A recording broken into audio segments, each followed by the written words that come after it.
İslam Həmkarlıq Təşkilatı Dumağa qilingan ximiylik qoral hücumini ayıpladı.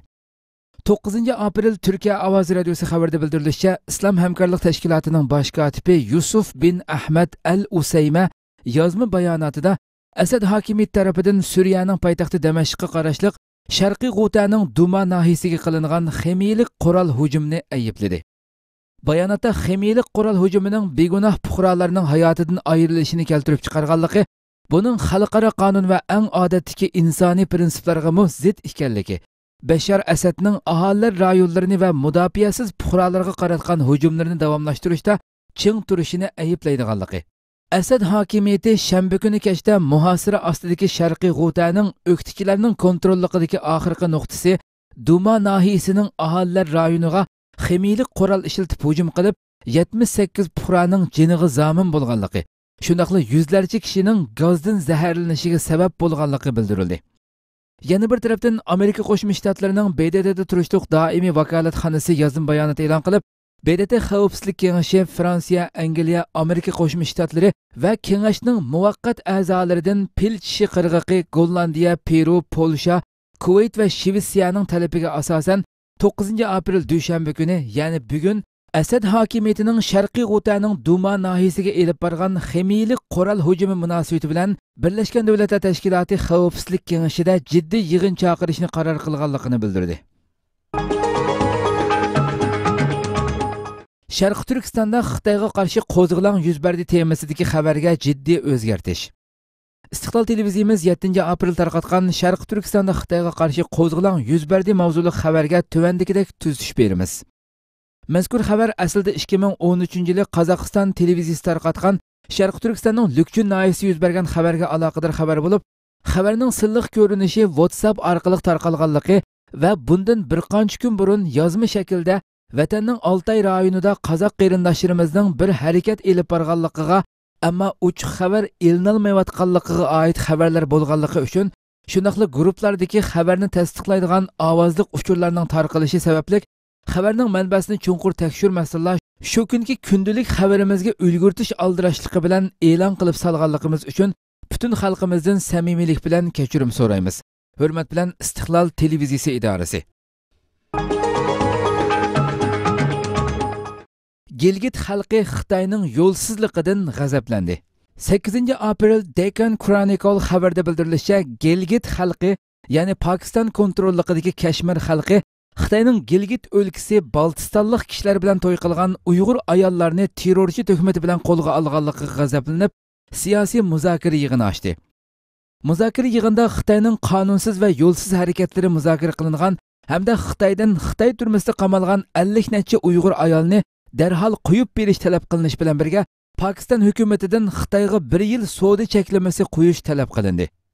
Muzokara yig'inida Xitoyning Uyg'ur musulmonlariga irqiy tozalash harakati elib berayotganligi, qonunsiz egallab olgan Pokiston zaminiga bir balvoq bir yo'l savdo plani nomi bilan tajovuz qilishni planlayotganligi, Xitoyning hayvisi va besimi Islomobodga yetib kelganligi tilga olindi.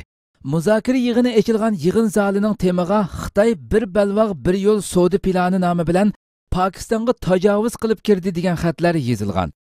Pokiston bilan Sharq Turkiston o'ttirisidagi qo'njirab tosh yo'li ochilgan yaqinqi 30-40 yil mobaynida Pokistonlik erlar bilan to'y qilgan bir qism oilalar maydonga kelgan. Lekin ular Xitoyning o'tgan yili 3-oylarda boshlagan Uyg'urlarni keng ko'lamlik yepiq tarbiyalash markazlariga qamash harakatining sirtida qolmagan. Kastamonuda Türk Dünyası Kültür ve Medeniyet Merkezi faaliyeti elib berildi. 7 aprel Kastamonuda Türk Dünyası Kültür ve Medeniyet Merkezi faaliyeti elib berildi. Faaliyet 4. ayının 6. ve 7. günleri 2 gün elib berilgan bulup, faaliyetinin 2. günü şembe günü faaliyet resmi başlandı. Faaliyetke 20 bin atrafıda kişi katnaşkan bulup, Uygurlarga vakaleten Sharq Turkiston Yeni Nesil Hareketi Teşkilat a'zolari qatnashdi. Faaliyetde at beygisi, at üstüde maharet ko'rsatish, o'qiya musobaqasi qatorliq milliy tanharakatlar elib berildi. Uyg'urlar ko'rsatgan chelish o'yini va ragatga etish o'yini faoliyatga qatnashganlarning alohida diqqatini tortdi. Bu fursatda Kastamonudagi Sharq Turkiston Yeni Nesil Tashkiloti a'zolari ziyoratchilarga Sharq Turkistonning tarixiy ahvoli, milliy madaniyati, coğrafya afzalligi, kon boyliqlari va Xitoyning Sharq Turkistonda elib berayotgan zulmlari haqida tafsiliy ma'lumotlarni berdi. Bu ma'lumotlarni anglagan ziyoratchilar ko'z yeshi qilishib, Sharq Turkistonning hozirgi ahvolidan xabardor ekanligini, o'zlarining har vaqt duo qilib turadiganligini bildirishdi. Ularga Sharq Turkistonning chaplaq bayroqlari sovg'at qilinib, kiyimlariga chaplab qo'yildi. Ziyoratchilar Sharq Turkistonning har vaqt qalbida ekanligini ifodaladi. Alohida diqqat tortilgani boshlang'ich saviyasidagi kichik bolalarning Sharq Turkistonga alohida qiziqishi bo'ldi. Tashkilot a'zolari kichik bola demasdan Sharq Turkistonni tafsiliy tunishtirdi va ularga Sharq Turkistonning davlat bayrog'ining chaplaq nusxasini hadya qilib, ularga Sharq Turkistonni unutib qolmaslikni tavsiya qildi. Ziyoratchilar orasidagi ixtiyoriy muxbirlar Sharq Turkiston haqida tafsiliy ma'lumot berishni talab qilib, Sharq Turkiston yangi nasl harakati a'zolari vatandagi zulmlarni tafsiliy anglatdi va muxbirlarning savoliga javob berdi.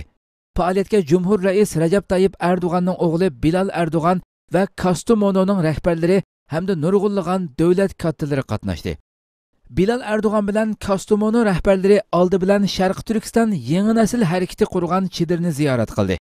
Bilal Erdo'g'anga Uyg'ur do'ppisi hadya qilinib, Sharq Turkiston yangi nasl harakati Kastamonu sho'ba raisi Sirojiddin Uchat tarafidan Uyg'urlarning hozirgi ahvoli va Kastamonudagi o'quvchilarning talablari yozilgan 2 dokument sunildi. Bilal Erdo'g'an ochilish marosimida so'z qilib, o'qiya Uyg'ur, Qirg'iz, Qozoq va turklarning ayni vaqtda eng kuchli urush quroli bo'lgan dedi. Bu faoliyatga qatnashgan Sharq Turkiston yangi nasl harakati tashkiloti ko'zlagan maqsadga yetib, g'alabalik holda qaytdi. Omaq farzandlarimiz fursatni g'animat biling. İstanbulda faoliyat elib berayotgan Sutuq Bug'roxon ilm va madaniyat vaqfi saxovatchi kishilarimizning qo'llab-quvvatlashi bilan 5-oyning 6 va 7 kunlari İstanbulda mukofotli Qur'on yodlash musobaqa faoliyati uyushtirdi. Musobaqa faoliyati 5-oyning 6 va 7 kunlari 2 kun elib beriladigan bo'lib, musobaqa turlari intayin oson. U bo'lsa-mu, omaq farzandlarimiz Qur'oni Karimdan Sura Kahf va Sura Tabarakni pishiq yodqa o'qib beradi. İkinci, o'qilgan oyatlardagi so'zlarning talaffuzi aniq, tajvid qoidasiga uyg'un bo'lishi kerak. Uchinchi, ovoz tusi yiqimliq bo'lishi kerak. Musobaqaga qatnashadigan farzandlarimizning yosh cheklamasi 7 yoshdan 14 yoshgacha. Musobaqa ulamo, ustoz va qorilarning adil baholashi bilan elib beriladi. Tizimlash vaqti 4-oyning 31-kunigacha uzartildi. Musobaqa o'rni Safokoy o'g'illar Qur'on kursi. Mukofot tarqatadigan o'rin Safokoy Sulton Murod jamisi. Mukofot tarqatadigan vaqt 5-oyning 13-kuni yakshanba. Tizimlatish o'rni Sutuq Bug'roxon ilm va madaniyat vaqfining Zaytinburni va Safokoydagi ishxonalari. Aloqalashuvchi Hizbulloh Qorim Sabir Damollam. Telefon nomeri 0541 673 15 39 0538 917 74 26.